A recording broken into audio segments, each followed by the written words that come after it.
Welcome, duelists and dice enthusiasts. This is Birdmaster William and the guy who plays plants. We are coming to you today with a new podcast, the second in our series, and today we're going to be talking about Dungeon Dice Monsters.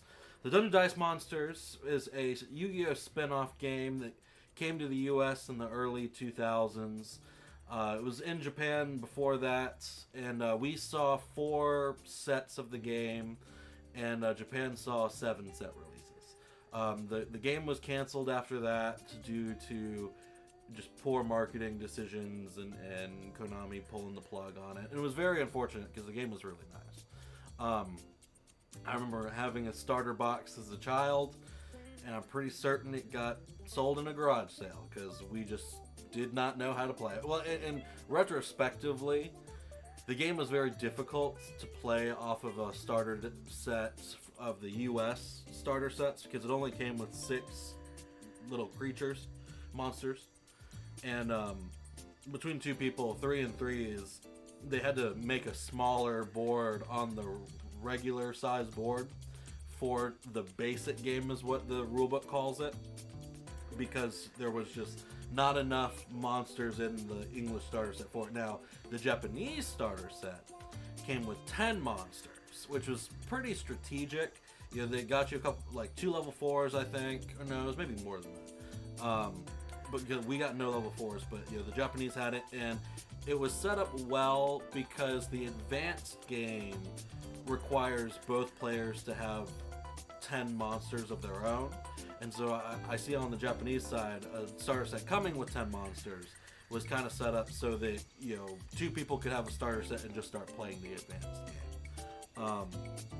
Now, that being said, I do think the English starter set is very balanced with the synergy between the monsters and kind of what they do and what their special abilities and what they have.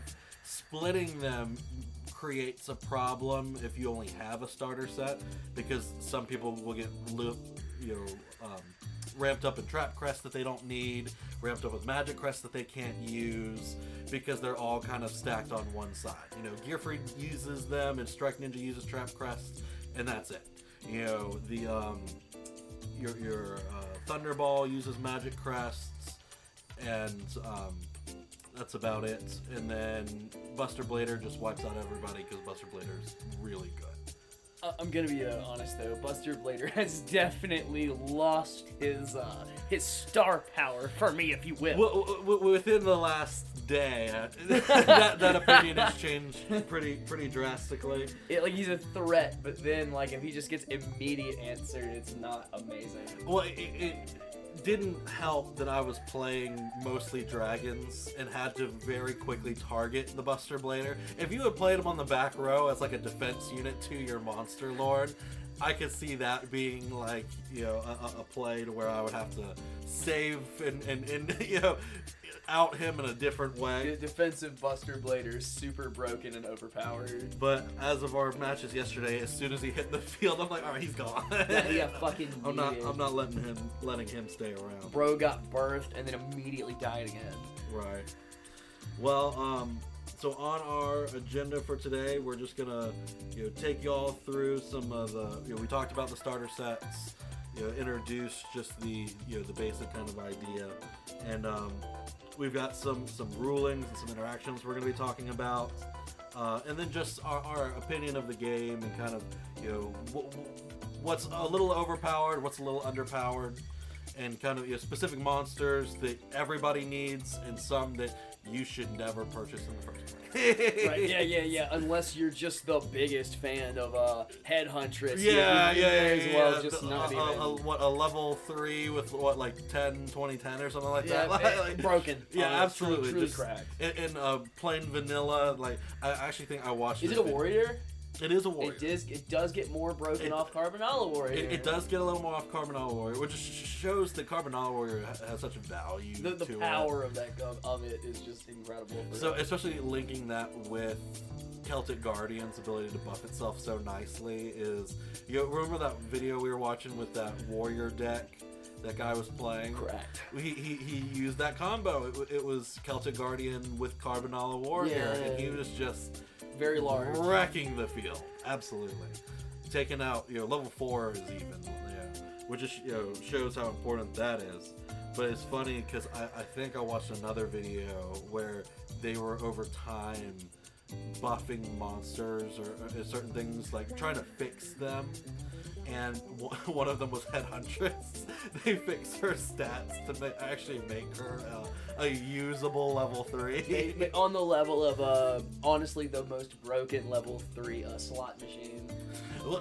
And that's really good. And I think I'm gonna, because of the success of Slot Machine, I'm gonna start using Pendulum Machine as well. Oh, sweet. Because he's also got, he's got like 30 defense. I think he's 20, 30.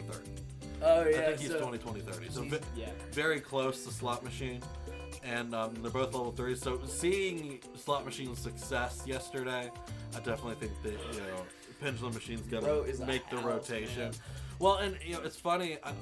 I should have leaned. I picked a lot of dragons to go with. Kind of like you're going warrior, I was going dragon.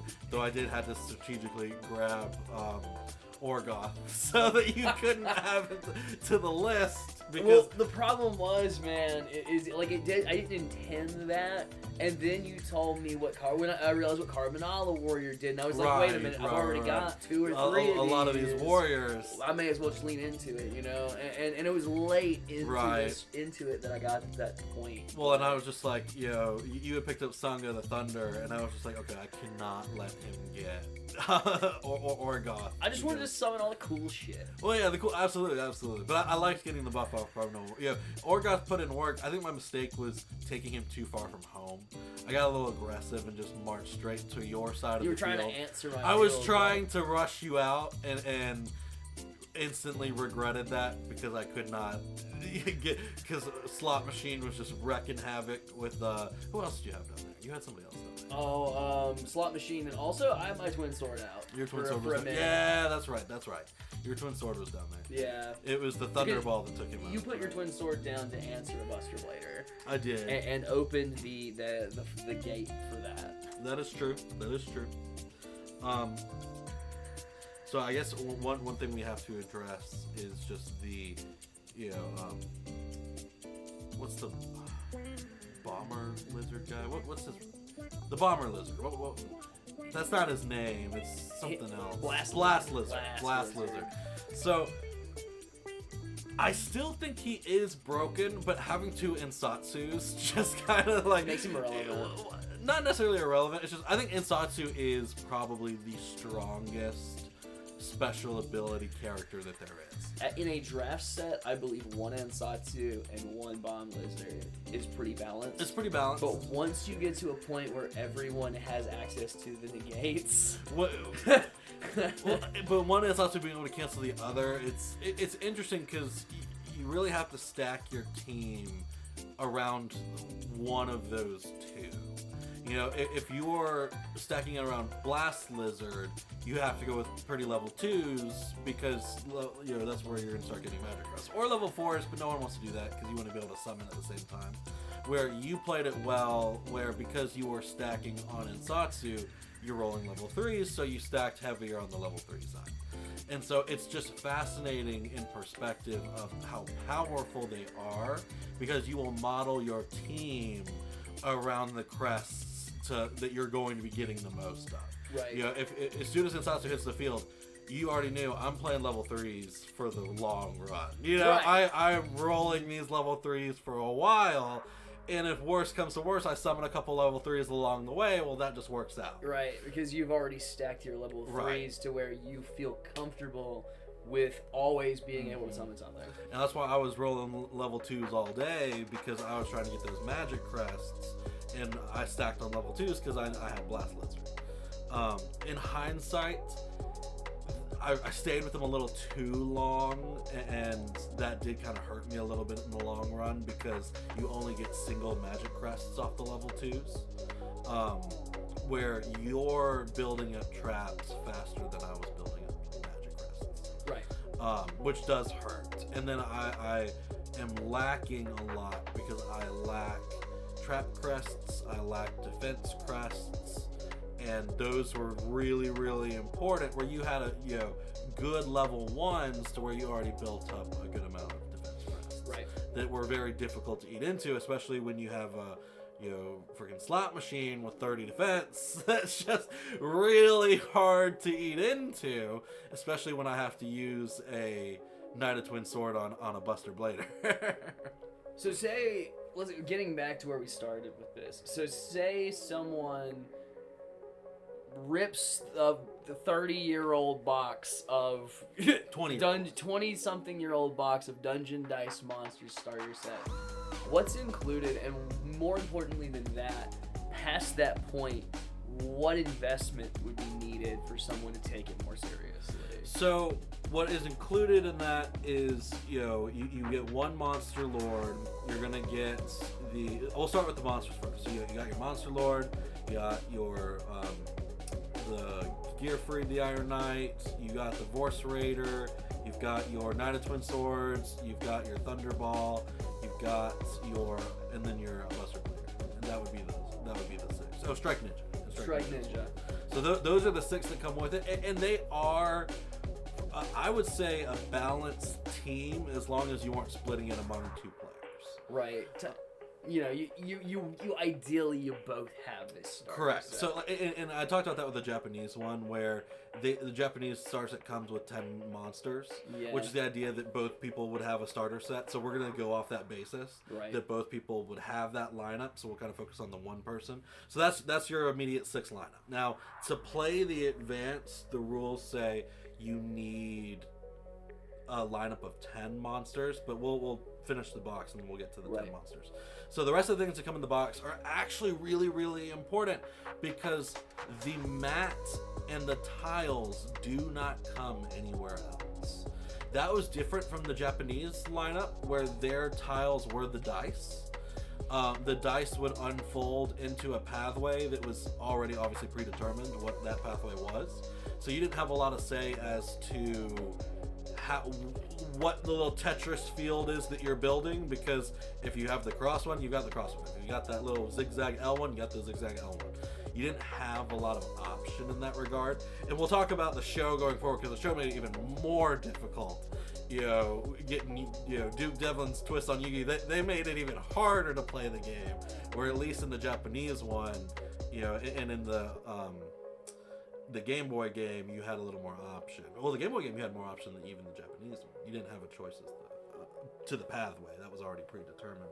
But the English one picked it up a little better, where they give you, in the starter box, like 5 or 6 different little Tetris pathways that you can use, which worked out really well, because you can optimize which one that you want to use for the situation, and if you're getting blocked out, build it a little more strategically for what you need it to be, which works out really well. The problem is you couldn't get them. The Japanese ones that came up with every little monster you got, every little package came with a die that turned into a field. You had to buy the starter boxes. You could not get the field any other way, and 3D printers didn't exist back then. This is 20 years ago. Right, we're dealing with technology that's not quite there yet. Absolutely. So you had to buy it that way. The Monster Lord was the same way. So one single Monster Lord came with the box, and then they had the little punch outs. So you had the punch outs for the damage counters, right. You had the punch outs for the Monster Lords, and if you were playing with one person, and a single rule book and one mat. The mat was also, I don't want to say poorly designed, but it was exclusive. There weren't any, as far as I know, there weren't like real mats that were made, because we've seen them today. People have made them today, but I don't recall seeing one that was made back then. So I could be wrong about that. I know the Japanese had a different one than we did, but I think that was just how it came in the set. The English one, we just had that little cheap fold-out mat, but it's the only way you could get one, was through the starter set. So you couldn't buy up the little boxes and expect to really play a game, because you didn't have, you could proxy Monster Lord, that didn't matter, but you didn't have the field and you didn't have the tracks. Right. And without that, would take a lot of work to try to recreate something like that. Definitely. So you really needed the starter box. So that's all that came in it. Now, to actually play an advanced game, you have to have 10 monsters. So what the rules recommended you do, because they're talking about this, they're trying to sell more product, you know, which is, I kind of think why only 6 came in the English Star Set. I don't know that for a fact, but if even your rule book says you need 10 and the Japanese set came with 10, Yeah. why did the English set only come with 6? You know, and especially how I like that at least Gearfried and Vorse Raider are kind of polar opposites of each other. One is free defense, one is free attack. But it feels better with each other, but I kind of see the dichotomy, you could say, that goes in different directions. And then the 3 powerhouses, you know, Thunderball, Knight of Twin Sword, and Strike Ninja are all just, you know, in any game, they're just the reserve. You know, they have the fast movers, you know, Strike Ninja can dodge anything, Knight of Twin Swords can swing so many attacks that it takes something out that's really big, and Thunderball blows up something. So, you know, they're just, you know, the secret attackers, and then Buster Blader's just a beat stick. But it was also set up kind of poorly because you didn't get to utilize the extra abilities of the cards. Right. Like Vorse Raider had that ability for beasts. Right, yeah. We've talked about this several times because we actually really don't have that many beasts in general. Well, they're all in my Yugi deck. Oh, you motherfucker. That's where, like, you know, the Silver Fang and the Beaver Warrior and you know, all the, so the Gator level 4 guy, he is a beast. He is in fact a beast. That's the only one. He is the well, there's got to be more. I'll have to check again. I know there's not a lot of them in there, but I think there's at least a couple. I think Gator's the one that never comes out. The Gator dude. Yeah, I think the Gator. He's definitely the one that comes out. Now, when we actually play Yugi versus Kaiba, that's going to come in handy because there's 3 Vorse Raider in that Kaiba deck right now, and Yugi's got a lot of beasts. Yeah. So it's like Vorse Raider is going to be, you know, putting Carbonell Warrior, yeah.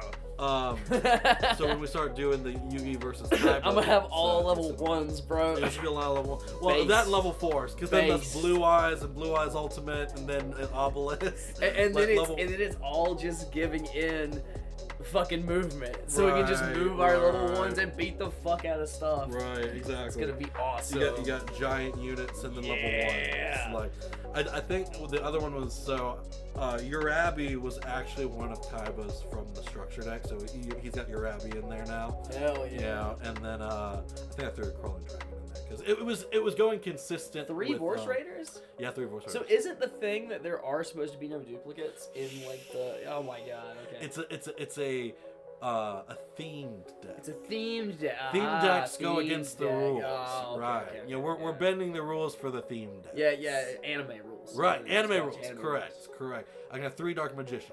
Oh, Rogue, I got 3 Blue Eyes. Well, you do have a 3-headed Blue Eyes, and then a Blue Eyes on top of that. That's only 2 Blue Eyes though. It technically is 4. It's actually 8 If you eyes. think about it, it's like 4 blue. Oh, well, you're right. It is, yeah, which is actually not enough eyes. That is enough eyes. But it is canonical to the story. Remember, there's actually 4 Blue Eyes by Dragon cards, so technically it's canonical that there would be like the Blue Eyes and what Blue 8 Eyes. eyes. Right. Back on track. So you needed 10 monsters, and the original one set you up really well. We've been testing the draft set off of the base set, but the immediate gap problem is there's no level 4s. Mm-hmm. You know, in the draft, you know, starter set, there's no level 4 monsters. So when you get to start rolling your level 4 dice to pick up some, you know, stronger magic crests and you know, movement crests and stuff like that, you don't really get the benefit of, well, what if I accidentally summon a level 4? Well, it doesn't matter. You don't have any. So that was like one of the first things I think you and I did is you start picking up some level 4. I mean, Obelisk always got taken up pretty quickly. Blue Eyes was my goat. You know, I took Blue Eyes fast. Buster Blader. You know, because I think what we did is we played the 6 versus 6 and then drafted the last 4 and kind of played it. The person that picks first goes second. Right, that way it's there's a little no balanced. advantage going second in this game. No. There's no advantage. So we had to kind of create an advantage where it's the, you know, well, you can either pick the first monster or you get to go first. And so that's kind of how there's, you know, add a little incentive to going second. It helps balance like the general problem of like you said, of not having an advantage of going second. Now the other one you might want to add a little more to is the level 1s, because there's only Vorse Raiders level 1, and level 1s just come out so easily, so that, you know, adding an extra level 1 might be good.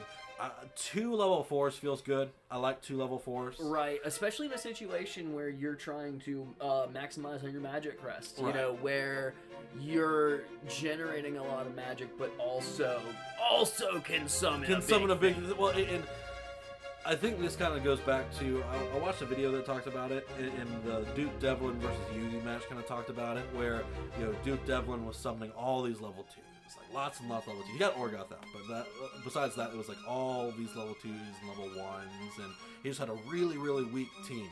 And Yugi had kind of set himself up like on accident, and only picked like level 4s, level 5, or like not 5s, level 3s, level 4s, maybe a level 2. Right. And so when he did finally summon, it was something that was just clearing house. You know, he had in the anime Thunderball, Strike Ninja, and Buster Blader probably. we didn't have Buster Blader. It was Knight of Twin Swords, Thunderball, Strike Ninja, a Magician, and then Dark Magician and Fortress. Winged Dragon Guardian of the Fortress. Okay. But he had like the best ones, and Dark Magician in that they did everything. You know? Of course he did. But Dark Magician, like, she got to cheat a little bit because in the game it's so vanilla. But he had like 50 abilities in the show. When you throw your dice, Buster Blader, make sure you always hit a summon. Oh, I thought you were gonna say like always Yeah. on every roll. the roll's gonna be nice. I think they're gonna rhyme with that. Like, you know, No. when you throw the dice, Buster Blader, it comes out nice. You know. No. so like I thought you were gonna go like a rhyme. No, I or was something trying. Like No, I wasn't going that direction necessarily, but I could see where that was coming from. My mind immediately went that direction. So, you know, pick up a couple level 1s, I would say. You got 2 level 2s, your Knight of Twin Sword just being really good. And I saw value for Gearfried yesterday, because his ability to save a life from your Monster Lord would have come in handy. And he's a bulky defensive unit. You know, he is a defensive unit. Honestly, Carbonella Warrior just makes him even better. Well, it makes him even better, and he doesn't need Defense Crest to defend. Right. So you don't have to rely on the fact that I'm rolling primary level 2s, because at least he can defend himself. Yeah, it is a free defense. So I saw renewed value for Gearfried yesterday. He might be entering my lineup. Well, we'll see. It depends. So you got 2 level 2s, you got 3 level 3s. And that level 1. So you're low on level 1s, you're definitely low on level 4s, so maybe pick up 1 and 2 level 4s, but that leaves you 1 more open space. So then you can kind of decide, you know, am I going Ensatsu, am I going, you know, Blast Lizard? Probably Ensatsu. Probably We're being Ensatsu. honest with ourselves. It's probably Ensatsu. Probably Ensatsu. If you're not going Ensatsu, you got a problem You there. got a problem. And I think, honestly, like, Ensatsu is the only one that is really specific. Like, you can go a lot of directions with those slots, because there are a lot of options. There are a lot of options. And they all do different shit, and they're renewed, like, respect for a lot of level 1s that tend to get overlooked, I guess. Right. Well, next, I'd say we go into some of these ruling issues that we have had over our play time, that we've really had to sit down and, because that's the one issue with the game being 20 years old without being dead, but there is no a resurgence of interest. Right. You know, we don't have hundreds and hundreds of pages of Edison card rulings that have been put out with, like, you know, Light and Dark Dragon having the longest, you know, text of interaction, or how like Black Garden ruins the game, right, like, repeatedly every turn. So we don't have access to that. So our only real resources are videos of other people, the rule book itself, and then the card text, and that's about it. So we got card text, the rule book, and videos. And I will say that is pretty good. You know, that there's definitely, you know, but you got to really kind of look at the fine print. You know, you got to go all like lawyer on it. And, you know, look at the fine print and the fine print. You know, it's Right. And you got to really dig, and you've got to like almost fill in the gaps of how like the terms necessarily like interact with each other, but also like how in depth the actual effects have to be. right. And I'm gonna, when I'm putting this up, I will include pages of. Can we give our these source rulings like documents. Occam's razor ratings, where if like the simplest explanation is probably the right one? I don't think so, because it's not simple. Can we give them an Occam's rating for that though? 0 out of 5. Yeah, 0 razors out of 5. Right. Like half a cigar. You know. Yeah. But so let's knock out some of these. I think the first thing that we should talk about, and I made a note on this one, is what is a special ability? Yeah. I think that's a good question to ask, because certain rulings definitely, it's important to know what a special ability is. And you might think, oh, well, it's kind of obvious. I think really how they defined it, it's you have vanilla cards, and then you have cards with special abilities. So any text on that card, they're defining that as a special ability. Like, whether if it's a continuous one that I would call a passive ability. So, example, like Carbonella Warrior. Right. That always gives that +10 Correct. attack. Well, and we'll talk about always that, how we on. learned that was the case. Right. Because the card is also not so specific that you would interpret that it is always active, because it says those that are in play. Right. Like, yeah, but we have come to understand, and the videos of other people have been pretty consistent, and the video game was consistent on that too. Right. So we also will reference some video game rules. So the video game, I learned something else today, has a few rulings that are specific to it too. There are some that are specific. Like its type advantage rules. Yeah. That don't actually exist.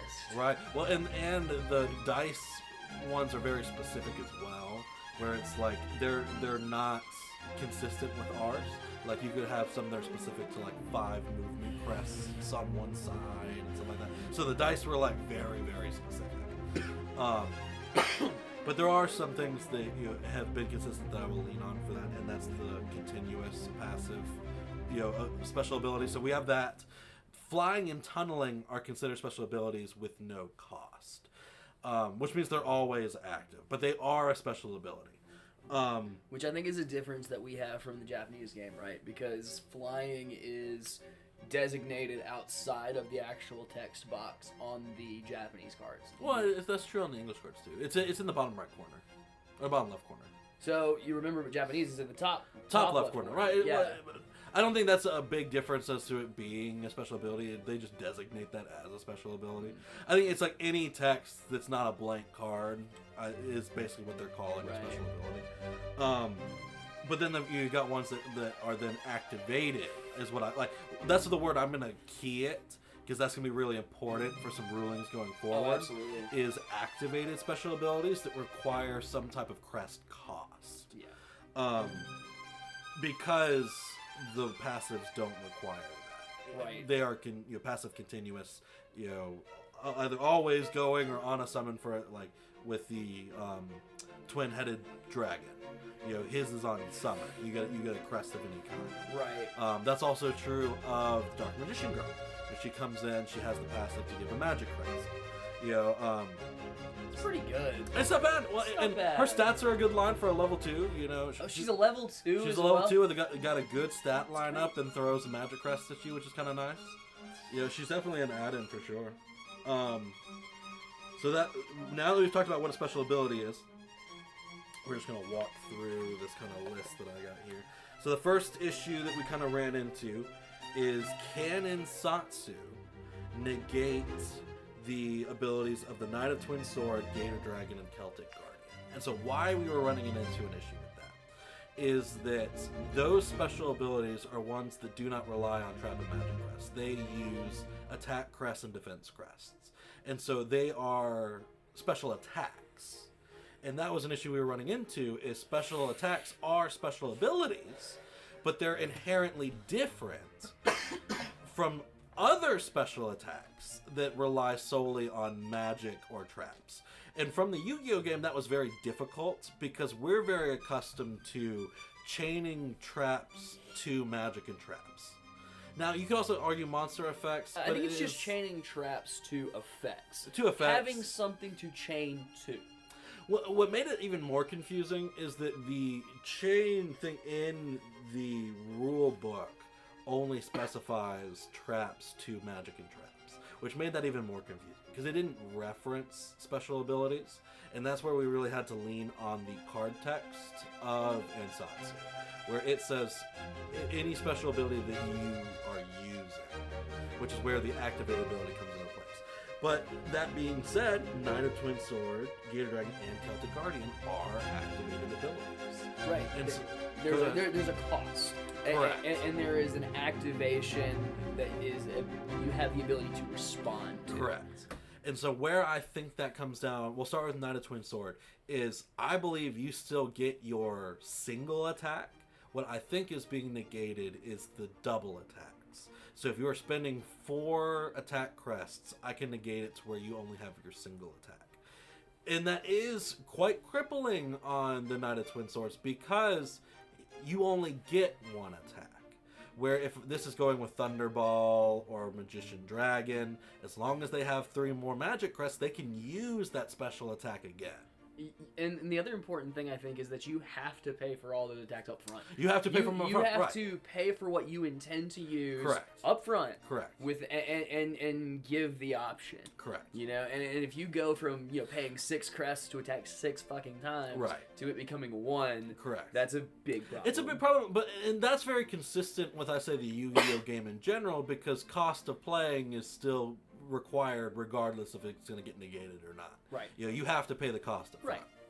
And he still gets the ability to attack. So, he still gets his single attack. That seems very consistent. Yeah. Where the other ones is just are clearly a little stronger in the regard that they have as long as you have the crest, it's a reactivatable special attack.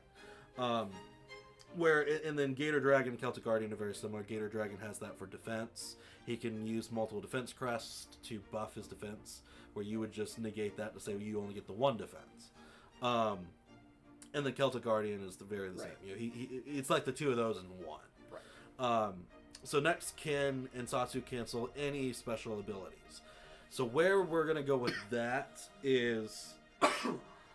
I noted on page 22 the chain reaction is where it talked about the magic and the traps. We're kind of past that at this point. But it's the note that I think is important, where it's on page 20, the note specifies that if the card text counteracts the rules, the card is correct in the rules or not. And that's where we just kind of came to like that following ruling with it affecting Knight of Twin Sword and stuff like that is, even though it's a special attack, that is a special ability, it will be canceled because it is being activated. Right. The only ones that would not are the passives, and then the ones without costs, like flying and tunneling, are the only ones that like. Because if it could, that would be absolutely busted. Like even more than it already is. Right. Okay. So number 3, does Thunderball destroy flyers with its special ability? So, on page 22, we talk about flyers. Oh, we're going to read the effect of Thunderball first, though. You want to read the effect of Thunderball first? Specifically read the effect of Thunderball first. We'll read the effect of Thunderball first, absolutely. So, Thunderball reads that Thunderball moves straight forward until it hits a monster / item and destroys it. It does not move into the destroyed monster space. If Thunderball does not hit anything, it moves until it reaches a dead end. So, in that perspective, until it hits a monster. So, and it is a special attack, granted. So it's a special attack that requires that it hits a monster. So on page 22, we have the flying special ability. So the flying ability reads, monsters with flying can only be attacked by other flying monsters. And by with a special ability that allows them to attack flying monsters. And why that specific is reach is a special ability. Right. Guy the Fierce Knight has reach. There's another warrior that we have that has reach. Where this does not specify that it hits flying monsters. It moves until it hits a monster, which means it has to be able to hit a monster. Right. And that being said, on page 17, I have earmarked, the oh well, that's just to say that it is a special attack. A special ability attacks are special abilities.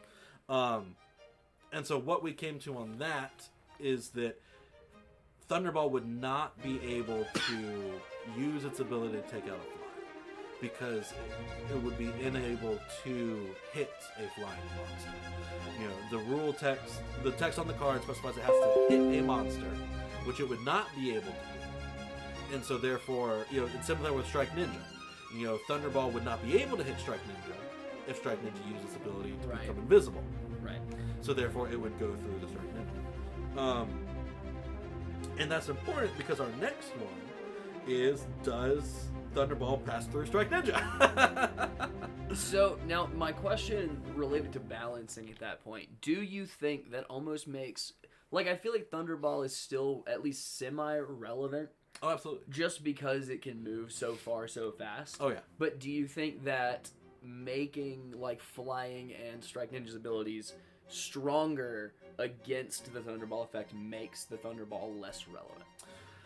I definitely think it suffers from that, but I think that that's okay because I think it balances Thunderball a little better. Like, kind of like where Insatsu just has trouble being balanced because of how amazing that guy is.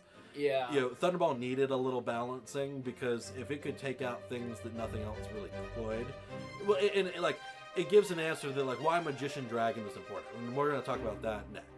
You know, because Magician Dragon covers that issue that Thunderball has with, you know, those individuals. So I don't think it's an issue because he can still take out, you know, crazy strong things like Obelisk, the Tormentor, and you know, Orgoth. Orgoth the Relentless. Yeah. So I mean, I don't really think it's an issue, but it is important to understand that, you know, what it can and can't do. Mm-hmm. And so we'll go ahead and answer that other question. It will not hit the Strike Ninja. It will not, in fact, hit Strike Ninja. Because Strike Ninja is invisible, and the ability of Thunderball is that it has to hit a monster. It would not be able to naturally. It would not be able to naturally. Strike Ninja. Exactly. So continuing on, does Magician Dragon special ability kill flyers? And this is where I will bring up and read to you the card text of Magician Dragon. So Magician Dragon has 2 activatable abilities. We'll read you both just because. The first one is for 3 track crests. This monster adds the defense power of one opposing monster already in the dungeon to itself, which is just a good way of buffing up your boy. You can grab the defense of, like, your slot machine or something. Something thick. Something thick, with right. some ass behind it. Absolutely. Your head huntress. You can use your head huntress's ability. If you're playing defense. head huntress, I gotta question your Hey, judgment. I'm mainboarding Crass Clown. I don't give a fuck, dude. Well, at least he's level 1. He is level 1. He's actually the worst level 1. I think there's others that are up there. Not that we have. Not that we have. And then the other ability, so for 3 magic crests, this monster destroys every monster / item, including your own, within 3 squares. However, Magician Dragon is not destroyed when it uses its power. So 3, front, 3 back, 3 diagonals, like, 3s all around. Excellent. Big old cube. But it specifically destroys every monster. And that wording being specific, where Thunderball says it has to move until it hits something, meaning you have to hit something. Magician Dragon does not specify that. That square is occupied by a monster. Flying or not, tunneling or not, that square is occupied by a monster. True. And so everything in this radius destroys every monster. And that's where Magician Dragon would be able to KO flyers. Absolutely. Yeah, like it definitely feels blanket. It feels like using Darkhold. Right. It feels like just destroying everything. He is nuking the field, for sure. Here's an interesting question I had, and it's obvious to us, but it might not be obvious to anybody else. You have to read the card text. Can Insatsu negate the same target twice? Absolutely, right? No, he can't negate the same. Not in the same chain. Not the same person twice. Like in the same chain, correct? and I will read you the card text because this is actually good to go over. So, Ensatsu's ability reads for 3 Trap Crests. This monster can stop one opposing monster's special ability. When the opposing monster uses it, the effect only works against the targeted monster. You will have to spend 3 more Trap Crests to affect an additional monster. Ah, okay. So it's in this chain specific to this target. Okay. So if I have a trap ability that I can then chain to you after you have negated the first one, you can only target me once. This individual specifically. Right. And so just by the nature of the chain. And that can also play into having an Ensatsu cancel out an Ensatsu. If the Ensatsu activates it to cancel you, I can't then reactivate it to target you again because I've already targeted you once. Got you. So like if you like you did yesterday, you activated Ensatsu to cancel my guy. Yep. I used mine to cancel yours. You then use yours to cancel my Ensatsu, so the cancel goes through. I can't, even if I have the 3 Trap Crests, I cannot spend them to, chain on top of you because you are already a targeted monster. Ah. So it stops. Correct. There is a threshold to how many times you can. Stops itself. Correct. And that's important to understand why that is. And that was like, I know we played it correctly yesterday, but I think we kind of did it just naturally without even really knowing that we did. Right. And so now we just have like a firm, rule book understanding of why that is. All right, so the next question is, do Carbonite Warrior and Parrot Dragon buff the type permanently as long as they are on the field? We said that is yes. Because Carbonite Warrior says specifically that it is while it's on the field, right? Well, so no, the card text is misleading. We've come to the understanding that because they said those that were already out there, like as if to when it was summoned, and that was the confusing part. But how the video game has played it and how every other video I've ever watched on it has played it is that when it is summoned, you can summon it like an additional warrior after it, and it would receive the buff as well. Like it is a continuous it's a Lord buff, so it gives you a blanket. Correct.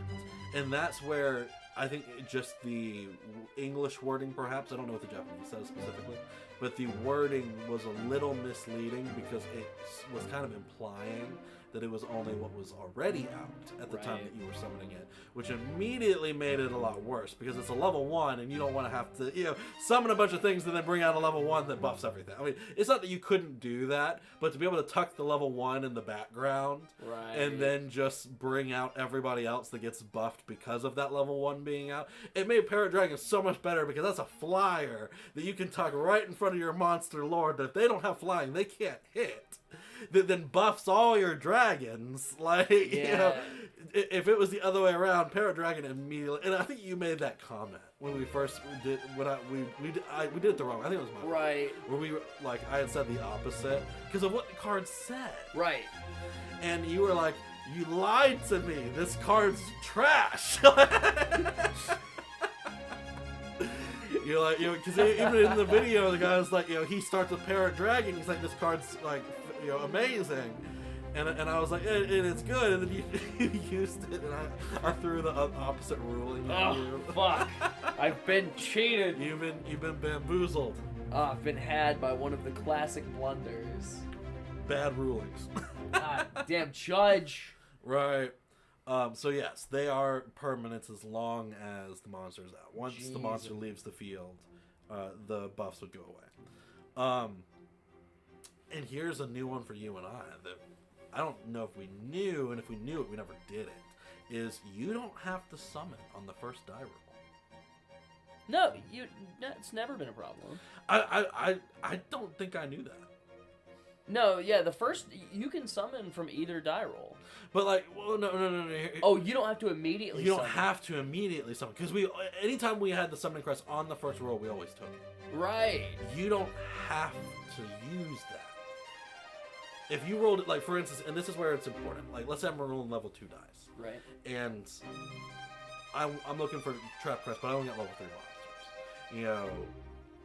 or even if I had one level 2, but I don't want to bring him out. I want to go for a level 3 instead. The chance of getting a level 3 is pretty decent on level 2 dice.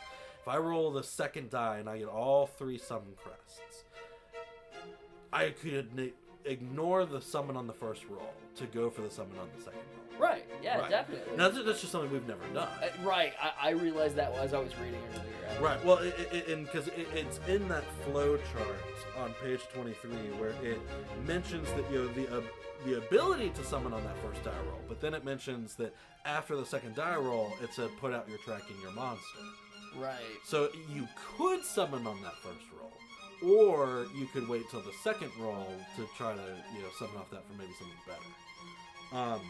On level 1 dice, for instance, right. that's a really level 2 and level 1 dice are very common that you can get a triple roll. Do your triple roll and Right. upgrade. Absolutely.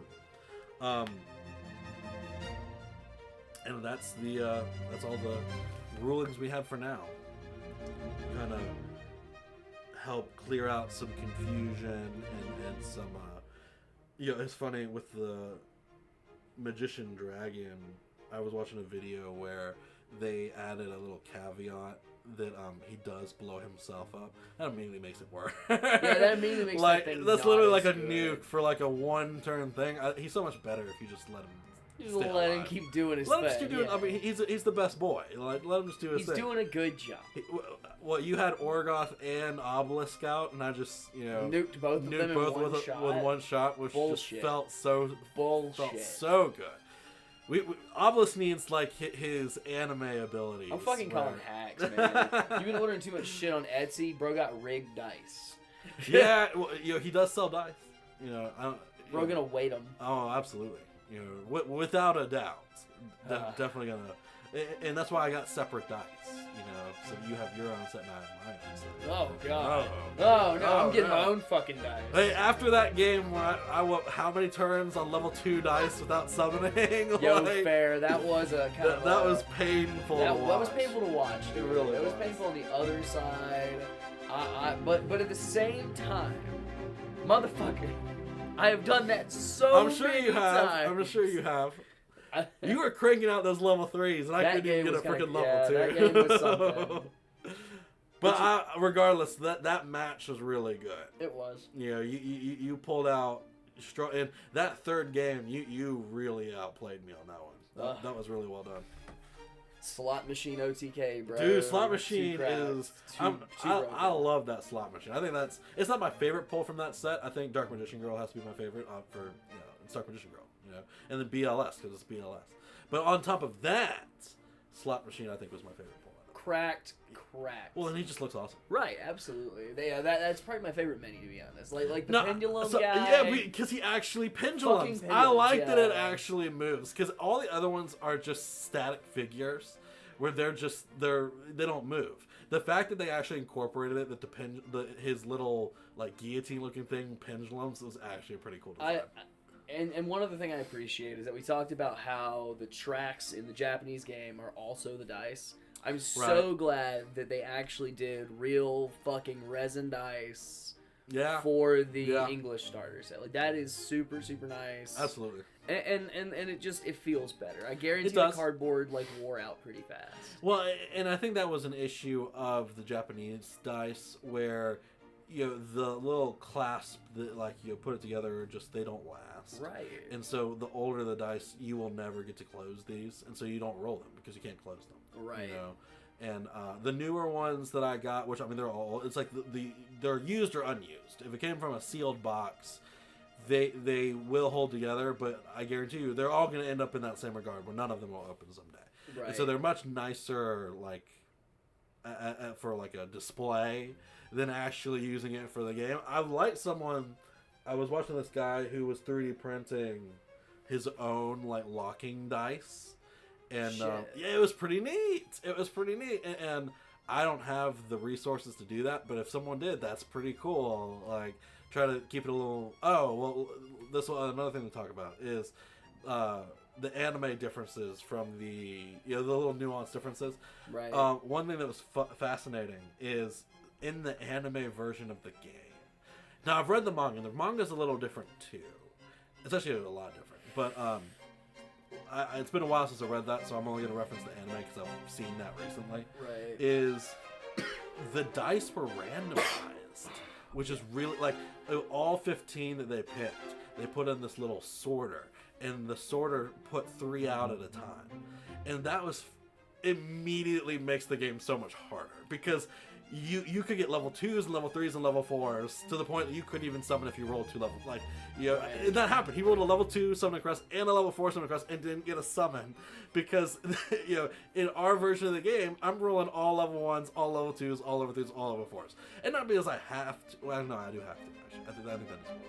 But you have to roll the same set. I think, yes. I think you do have to roll the same set. You have I don't to roll think the you same can mix set. them. But like in the show, it was randomized, and which immediately makes it so much. But it's harder. also 5. It's also 5, isn't it? Like it's they got 5 dice per handful. It was 3. It was 3. It was 3. No, it was 3 dice. That's so bad. It was so hard. Cringe.